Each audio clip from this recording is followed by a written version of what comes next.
Di mana titik tidak masuk akalnya? Di mana titik tidak masuk akalnya? Aksara film passwordnya. Innalillahi. Aduh. Hai guys. Setelah kemarin kita membahas timnas Wakanda yang siap tanding melawan Argentina, kini gue akan membawakan cerita tentang timnas bulu tangkis kita yang bertanding dengan perwakilan dari Rohingya dengan hadiah door prize menang dapat KTP negara sini. Oke, seperti biasa daripada berbacot ria di awal, mari kita gaskan. Kisah ini berawal dari kids zaman dulu yang belum mengenal apa itu FF, di mana kala itu kids bernama Topi ini menantang temannya main bulu tangkis kalah dicoret dari kakak. Namun pertandingan ini harus terpending akibat si Topik menggunakan lem Korea di raketnya sampai bolanya hinggap secara permanen. Buset, sampai longgar gitu. Di sisi lain ada bapak Topik bernama Dayat yang sedang transaksi bulanan pembayaran HP Nokia Tulalit karena kebetulan istrinya ngidam bermain game Tetris dan ingin menjadi pro player game Tetris. Terlebih lagi setelah satu hutang kelar, datanglah manusia terkuat dalam rumah tangga yaitu emak ini yang datang ingin minta cicilan kontrakan. Entah kenapa di film Pintu Kemana Saja selalu ceritanya ngontrak. Pantesan aja kalau bisa tapera dibikin sedari anak masih kecil. Kala itu Topi pun melihat bapaknya terkena makian dari kejauhan dan saat Topi datang ia pun mencoba membantu bapaknya dengan menyuruh bapaknya membelikan raket baru. Mantap, membantu menambah beban. Kita tuh bersyukur ya punya anak seperti Noval. Sangat bersyukurlah orang dia MC-nya. Coba anaknya seorang minion boro-boro disyukurin. Nah setiap hari kerjaan si Dayat pun cuman sebagai OB pengepel area bermain bulu tangkis yang juga ditemani anaknya. Tapi seperti biasa si anak bukannya membantu melainkan malah mengreview raket para pemain yang harganya sungguh fantastis. Soalnya itu raketnya mahal sayang. Itu harganya ratusan ribu loh. Gua kira ratusan juta anjing. Kalau ratusan ribu mah di zaman yang serba naik ini udah biasa. Bayar parkir aja 2.000, apalagi ada juga yang minimarket gratis parkir, malah dicoret sama oknum berseragam. Cuaks. Tak berselang lama ada orang kaya bernama Babang Perdi yang sedang memarahi anaknya akibat hobinya main FF padahal dipaksa main bulu tangkis. Namun karena ada maknya di sana, tentunya dong si kids besutan Garena ini langsung dibela. Tadi jangan dimarahin terus, namanya juga anak-anak. Ya, justru karena anak-anak kita harus didik sedari kecil, Bu. Berlindung di balik anak-anak kebiasaan emak-emak. Kemudian di tengah Perdi lagi berbagong ria, ia pun melihat Topi yang sangat jago bermain bulu tangkis. Kalau gitu doang, gua juga bisa sih. Di sana Perdi pun menantang Topik bermain bulu tangkis yang kala harus pindah dari bumi. Bahkan Perdi memberinya pinjaman raket yang sangat mahal yang tadi direview oleh Topik. Di mana pertandingan ini begitu slow bagi Perdi, sedangkan Topik udah sesak napas karena kebanyakan gerak. Hingga akhirnya pertandingan ini dimenangkan oleh Topik yang membuat Perdi seketika terbagongkan. Anak ini yang memang berbakat. Ya iyalah, penerus Topik Hidayat nih bos. Topik petang. Di luar arena, rupanya si kids anak Perdi ini sedang asik bermain game letoy-letoy. Hingga pada akhirnya ia pun melihat bapaknya sedang bersama anak orang lain. Mengira bapaknya telah mengadopsi anak baru akibat ia malas latihan bulu tangkis. Bahkan saat berkenalan pun si kids Adit ini begitu membegundalkan sejak dini dengan tak mau kenalan dengan Topik. Ayo latihan sama bapak. Aku capek pak, aku mau istirahat. Si bocil, main juga belum udah capek anjing. Karena ada cara lain, si Perdi pun terpaksa mengalihkan cita-citanya melihat anaknya sendiri menjadi pemain internasional dengan menyekolahkan Topik kelas bulu tangkis berharap ia bisa menggantikan Adit yang sudah keseringan menjadi anak gamer idaman. Sebab rupanya si Perdi adalah guru pelatih bulu tangkis yang sedang mencari anak-anak berbakat seperti Topik, pelatih bulu tangkis. Tapi kalah sama bocil yang kencingnya belum lurus. Nah sepulangnya dari tempat latihan bulu tangkis, Gimana anak kita?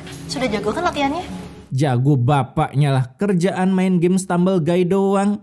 Hasil si Perdi pun membandingkan anaknya yang kerjaannya cuma bersantui sambil main FF dengan anak Pak Dayat yang sangat demen main bulu tangkis meskipun nafas sedikit ngos-ngosan ketika digas. Aku kesel sama anak itu, dari tadi aku dibandingin terus sama dia. Ya, tapi bener juga sih, ngedidik anak nggak bisa dengan cara dibanding-bandingkan guys.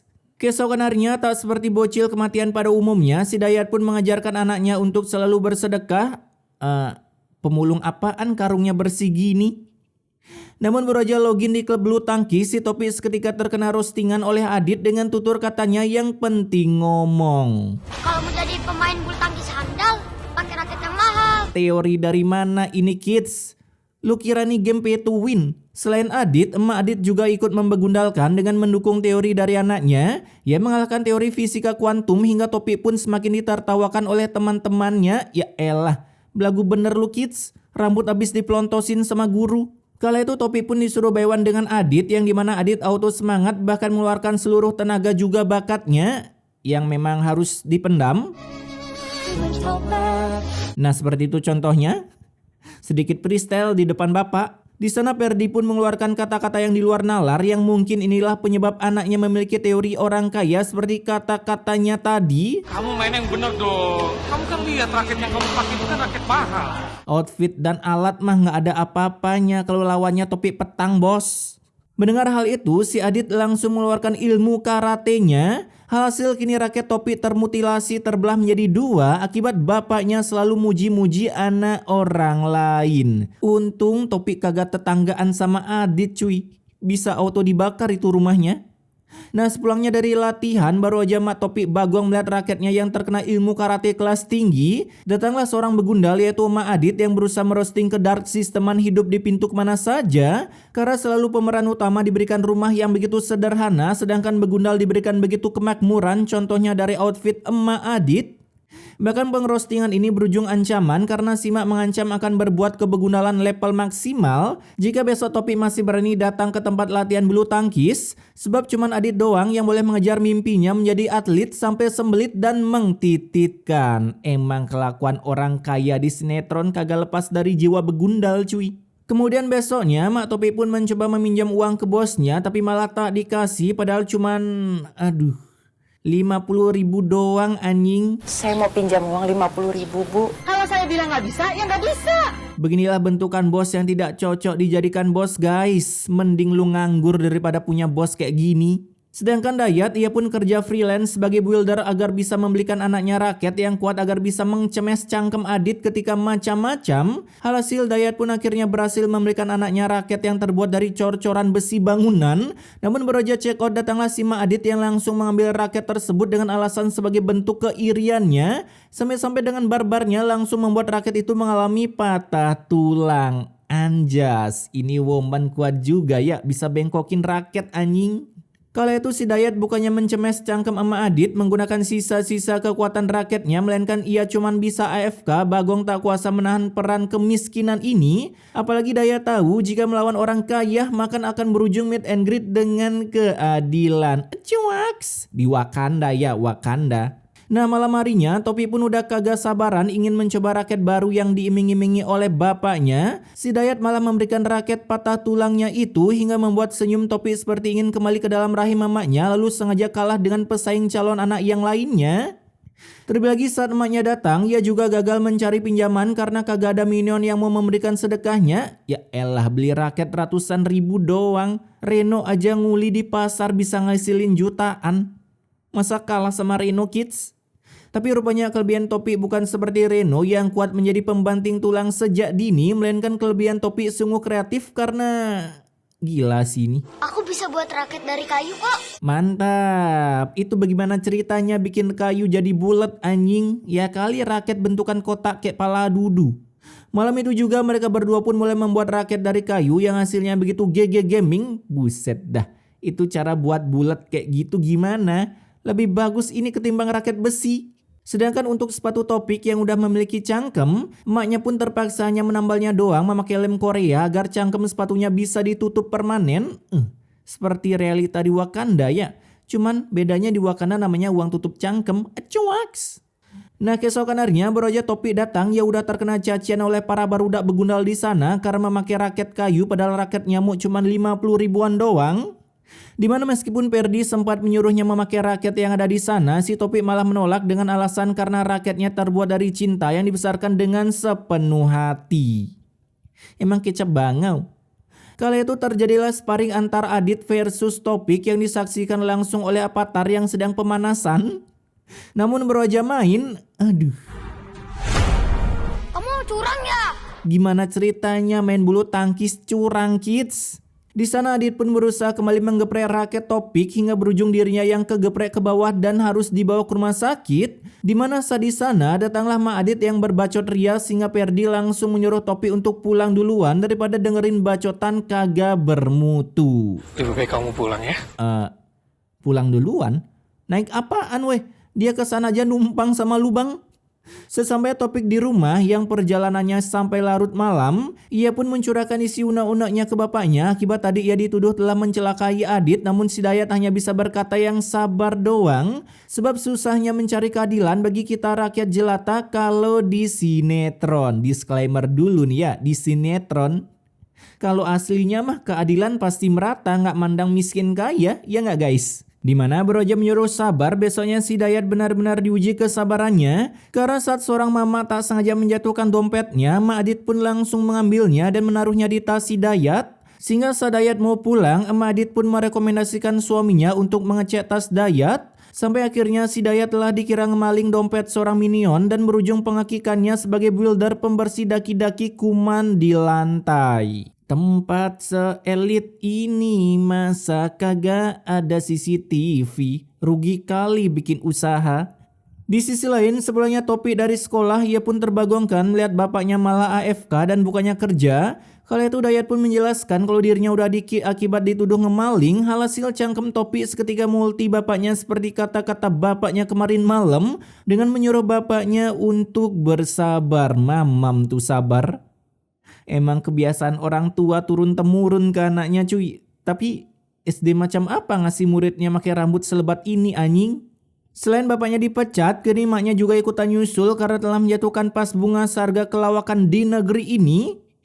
Sebab mulai hari ini si mak langsung dipecat tanpa menerima gaji meskipun hari ini telah memasuki awal bulan. Gaji kamu sama harga vas bunga saya masih mahalan harga vas bunga saya. Anjas, pas bunga beli di toko 5.000 doang belagu. Nah di hari itu juga si Dayat mulai healing mencari info loker di seputaran Nganjuk City hingga ketemulah sebuah gerobak nganggur yang katanya akan dipakai usaha oleh Dayat. Apalagi kebetulan Dayat bertemu dengan istrinya sampai sang istri memberikannya ide berjualan titit gulung karena modalnya sangat murah.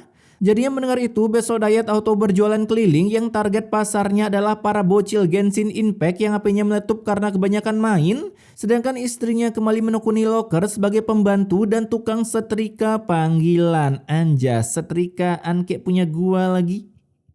Gua suka heran kenapa ya mama MC di pintu kemana saja. Paling banter jadi pembantu anjing kerjaannya.